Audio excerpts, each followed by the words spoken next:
Welcome to Let's Talk Bayfront, a lunchtime chat about the transportation projects happening along the Bayfront Parkway in the city of Erie.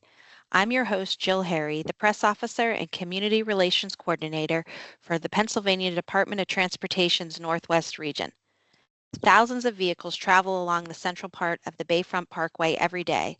They are headed towards businesses and amenities located along the waterfront, to the nearby hospital, or perhaps simply headed from one side of the city to the other.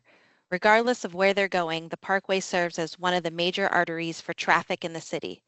This function of the parkway had to be taken into account when designing all the aspects of the $112 million Bayfront Central Corridor project.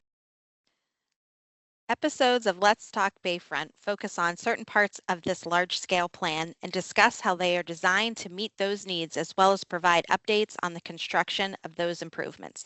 Today we are going to focus on roundabouts. Work is already underway for the roundabout at Sassafras Street Extension, and the contract includes a similar roundabout to be built down at Holland Street. Joining us today are Ron Johnson and Tom McClelland, members of PennDOT's design unit. They will discuss how roundabouts are instrumental in meeting the goals of improving safety and accessibility for pedestrians, bicyclists, and motorists. But before we dive into our questions for them, I want to remind those listening live that you can submit questions throughout the discussion by using the Q&A chat box feature. As time allows, we will get to as many of those questions on today's topic as we can. You can also turn on captions by clicking on the three dots near the top of your screen, then choosing Language and Speech in the drop-down box and turn on live captions. Now to the meat of the conversation. Welcome back, Tom, and welcome to the show, Ron. If you guys can just take a few moments, introduce yourself to the listeners. My name's Ron Johnson. I work in the Roadway design unit. I'm the plans development engineer, and I'm also one of the roundabout coordinators for our district. And Tom? Yeah, good afternoon, Jill. Tom McClelland. I'm the Assistant District Executive of Design. I've worked in the design unit here the last 10 or so years, and I'm also a co-roundabout coordinator for the district, like Ron. So we got our two local roundabout design experts on the show today. So this is good. I think a lot of folks have some worries when they hear about roundabouts, especially at an intersection like Sassafras. So it'll be great to get some input from you guys about the design aspects of that. So we'll get right into it. For anyone listening who maybe hasn't seen the design or seen the details of the design for that roundabout there at Sassafras Street Extension, can you guys explain what the configuration is going to be there and what we're in the process of constructing? Sure, I'll do my best to describe it to anyone listening, and I think everyone has seen in the chat that there's actually a link to the website. So you can go on there and actually see a visual representation of what is proposed to be built there. So the roundabout at Sassafras is what's called a three-leg dual-lane configuration.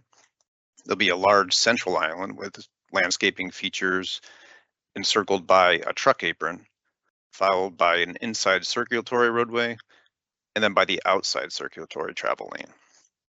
There's going to be a dual lane approaches from the east and west legs along the bayfront and single lane approaches on the Sassafras leg. Concrete splitter islands will separate opposing traffic, and there will be a refuge area in the Sassafras island to give pedestrians a place to cross the road safely. The dual lane designation in this case means that there'd be 2 lanes approaching the intersection and 2 lanes departing. So 4 lanes total in that east-west direction along the bayfront. The single lane approaches on Sassafras are similar to the current setup, but opposing north and southbound traffic will be separated by that splitter island I mentioned. Large trucks towing trailers can utilize that truck apron to accommodate their large wheelbase and turning radius while traveling through the roundabout, but all other vehicles should remain in their designated circulatory lane. Sounds like Ron had it pretty covered there, Jill. I mean, and Ron's probably being pretty modest here. Ron actually designed one of our first roundabouts in the state that was only designed by PennDOT forces. So, you know, Ron has a lot of experience here. One other thing I'd just like to mention for the good of the order here for our listeners, you know, we had a peer review done on these roundabouts as well. We had Kittleson Associates. They're one of the experts in the entire country. And they took a look at the roundabouts, and the peer review isn't like a vote or of likes and dislikes. It's really comparing the roundabouts here at Sassafras and Holland to, the standards and guidelines that are out there. So, we looked at the number of lanes, the geometry. Of course, roundabouts encourage lower speed, so that entering speed and exiting speed is something that's looked at. The size of it to account for the trucks that Ron mentioned and fire trucks. And also not just worrying about vehicles, safe crossings for pedestrians and cyclists that use the trail. So, that could be signing, pavement markings, and also overhead lighting. So those are the things that, are going to be, people are going to see at the Sassafras roundabout. So it sounds like from the description that you both gave, there's a lot of things that go into designing an intersection like a roundabout that we are going to have at Sassafras and Holland. So how do we come to that decision that the roundabout is the best fit? Yeah, there are many factors we look at. I'll just name a few. I mean, one of the first ones is the operational performance. Can a roundabout actually handle the amount of traffic that we expect to see at a specific intersection? And most dual lane roundabouts like the one at Sassafras and Holland can handle as much as 2,300 vehicles per hour, which our research has actually shown outperforms traffic signals in those locations. Something else we really need to look for when we're considering roundabouts is the space requirements. Can a roundabout fit in the area we hope to install it? Because roundabouts a lot of times require more space than signalized intersections, especially if they have to accommodate the large trucks we were mentioning that travel along the Bayfront every day. Another key component is roundabouts provide traffic calming. They reduce vehicle speeds using that geometric design Tom was mentioning. So in an area like the Bayfront, we expect to see a large amount of pedestrian and bicycle traffic. We would want to consider one for the safety of those other modes of transportation. Lastly, and certainly not least, is the operation and maintenance costs. So we have found that costs to install roundabouts versus signalized intersections are actually comparable. But the ongoing operations and maintenance costs of a roundabout can actually be less than a signal. Signals require the constant power, light bulb and detection maintenance, and regular timing updates. So we also found that the service life of roundabout is significantly longer than most other intersection designs, approximately 25 years, whereas a traffic signal is more along the lines of 10 years before it needs to be replaced. And lastly, from a maintenance perspective, roundabouts are more resilient than traffic signals. In the event of power outages, roundabouts continue to operate as normal, whereas traffic signals go dark or default to that all-way red stop control, just like flashing red lights.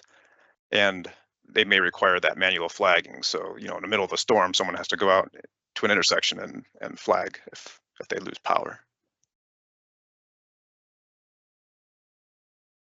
Tom, did you have anything you wanted to add on that topic of, all the different things we look at there for the decision-making process?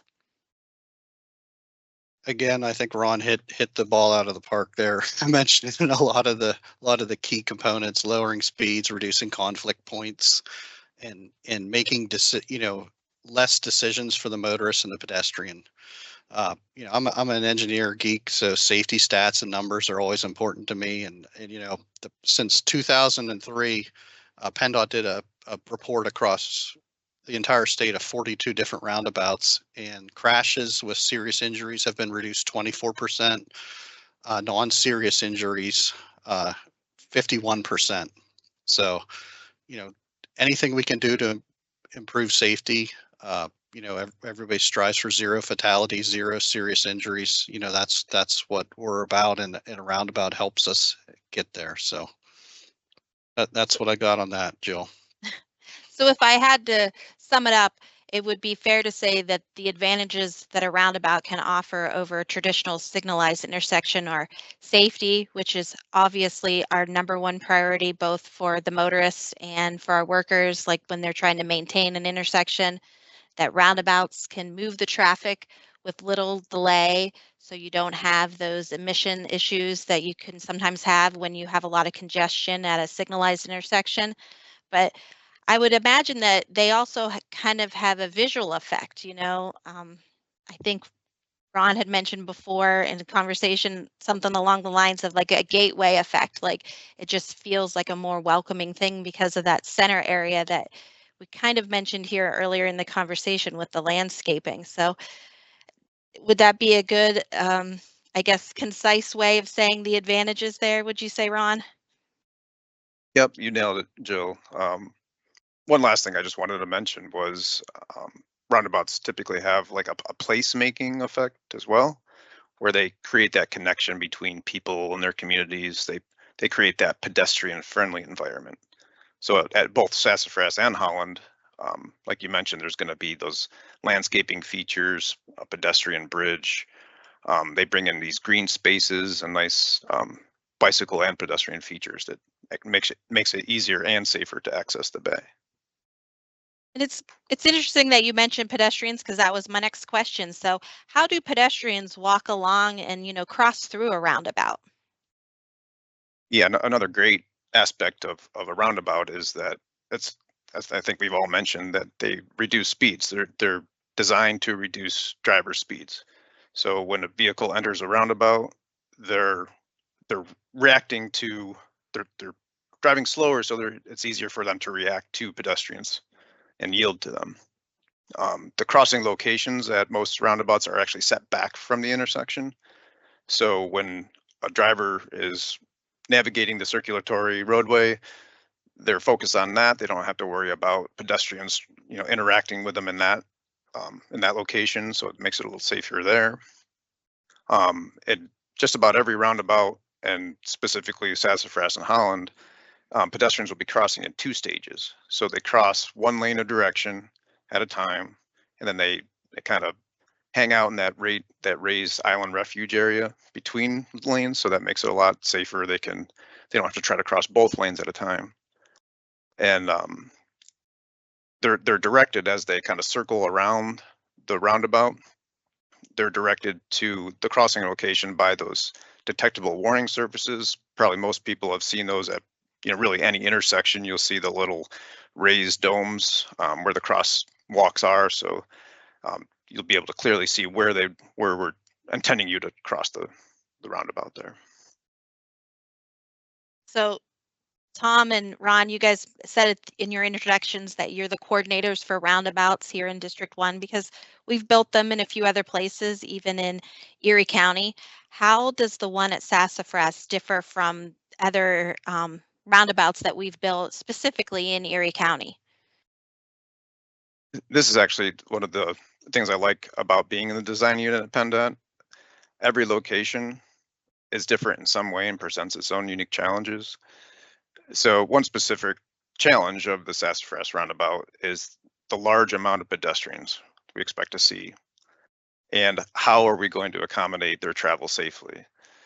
So with the configuration I mentioned earlier, the three-leg dual lane configuration, like I said, pedestrians will only have to cross one lane at a time, and will do so set back from the parkway, avoiding the larger volumes, that are traveling east-west along the parkway, trying to get to where they're going.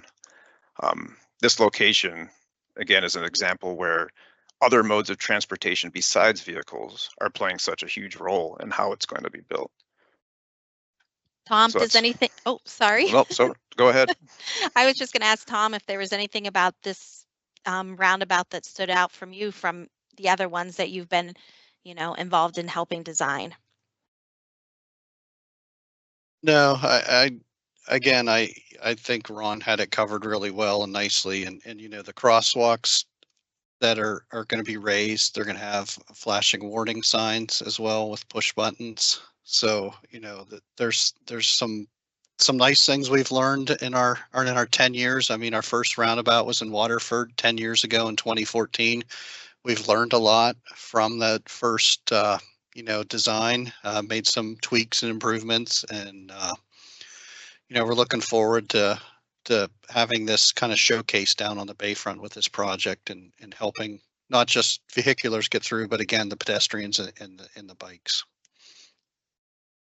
Now, I have another question or two for you guys at the end, but before we get too far into the program, I want to give Michelle a chance to talk as well because we have Michelle Fugagli with us today to give us a little bit of an update on what's happening at the Bayfront even today. So welcome to the show, Michelle. Thank you. Michelle, do you want to go ahead maybe introduce yourself and your connection to the project, and then go ahead and tell us, what's happening there at the Bayfront right now. Yeah, of course. So, hi, my name is Michelle Fugagli. I'm a civil engineer for the department, and I'm currently working as the assistant project manager to Justin Baker, who you may have seen on other episodes of Let's Talk Bayfront. And currently on the Bayfront project, we are still moving forward with utility relocations, working on some of the structures occurring on the Bayfront near State Street. And then also, as the topic of this Let's Talk Bayfront, we are currently constructing the Sassafras Roundabout and starting to tie in some of those legs. So we talked last episode about State Street as well, and that some of the work there may require a partial closure. Do you have any updates for us about State Street? Yes, the utilities at this intersection are very complex. We are working through all of the paperwork and permits needed to do such high-level work and still moving forward with those things. We continue to be committed to notifying the public about any closures as soon as an exact dates are confirmed. So lots of work happening there, mostly off the road. Does that sound accurate? Yes. Thanks for the update, Michelle. So we just have a few more questions for this week's episode. First of all, I'll just say earlier we talked about the Sassafras Street extension and the pedestrians, and Ron especially gave us a very detailed description of what it's like to walk through a roundabout if you've never had to do that before, and all the great ways that they provide that safety for pedestrians. But at Sassafras Street, we don't have those crosswalks going across the Bayfront. So how do people get across the Bayfront if they're in the Sassafras area? Yeah, so in terms of the Sassafras area, as is the current case on site now and prior to this project, pedestrians still have the option and access to cross at the light next to the Water Authority at Sassafras, as well as the State Street intersection east. So they can pick their crossing based on where they're coming from and where they're trying to go. That sound accurate? Yes, that is correct. Yes. And that's the way it is now for construction, and the way it will be once we finished there at the roundabout and for the years to come. Is that correct as well? Yes, and as far as any detours that come up throughout the project, we will continue our effort to notify the public of those routes and keep them informed.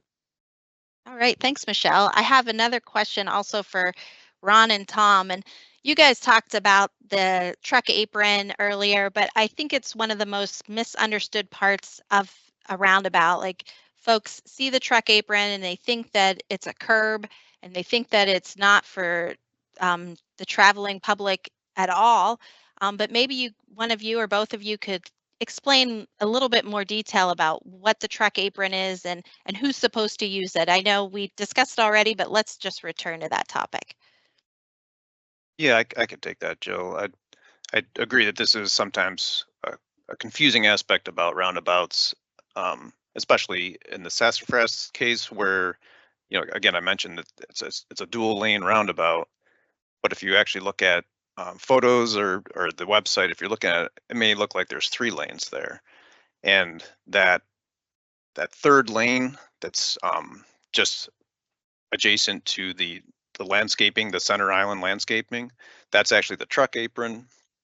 And when larger trucks, semis with trailers or fire trucks or anything that has a large wheelbase or turning radius, when they actually enter a roundabout, they need that extra space to make their turn safely without encroaching into the other lanes. So they're meant to be up there on that usually it's separated with a mountable curb so they could safely roll their wheels up over that curb, enter that usually a concrete section on that inner portion, and that's how they make their turn. So they're meant to be up on that and to travel along, but we just want to make it clear that if you're in a passenger car or you don't have that larger wheelbase, that you remain in your lane, in that circulatory travel lane. So we're not adding, additional capacity to the roundabout, making it a 3-lane in that case. So there's certain lanes that if you can make the turns, you should remain in your lane, and that other truck apron is for the larger trucks to travel through safely. So extra space for the large vehicles, extra safety for the pedestrians. The roundabouts can handle all of the traffic that typically is the Bayfront. So it sounds like they're a really good match for what everyone needs down there. So I just want to thank Tom, Ron, and Michelle for joining us today. Those listening can find out about our September episode of Let's Talk Bayfront by following the project on the Facebook group called the Bayfront Parkway Project. You can also watch for announcements about our next episode on our regional X account, which is 511 PA Erie, or you could visit our webpage, pendot.pa.gov/Bayfront Parkway Project. So we will update all of those places once we determine the date and the topic for our next episode. If you have a suggestion about what you think that topic should be, or you have any other questions about the Bayfront, you can always reach out to us through email at bayfrontproject@pa.gov. Also, a recording of this episode will be listed on the website soon, so you can go back and listen to it again and share it with others. So thank you again to our guests. Thank you to Stephanie for helping produce today's episode, and everyone have a great afternoon.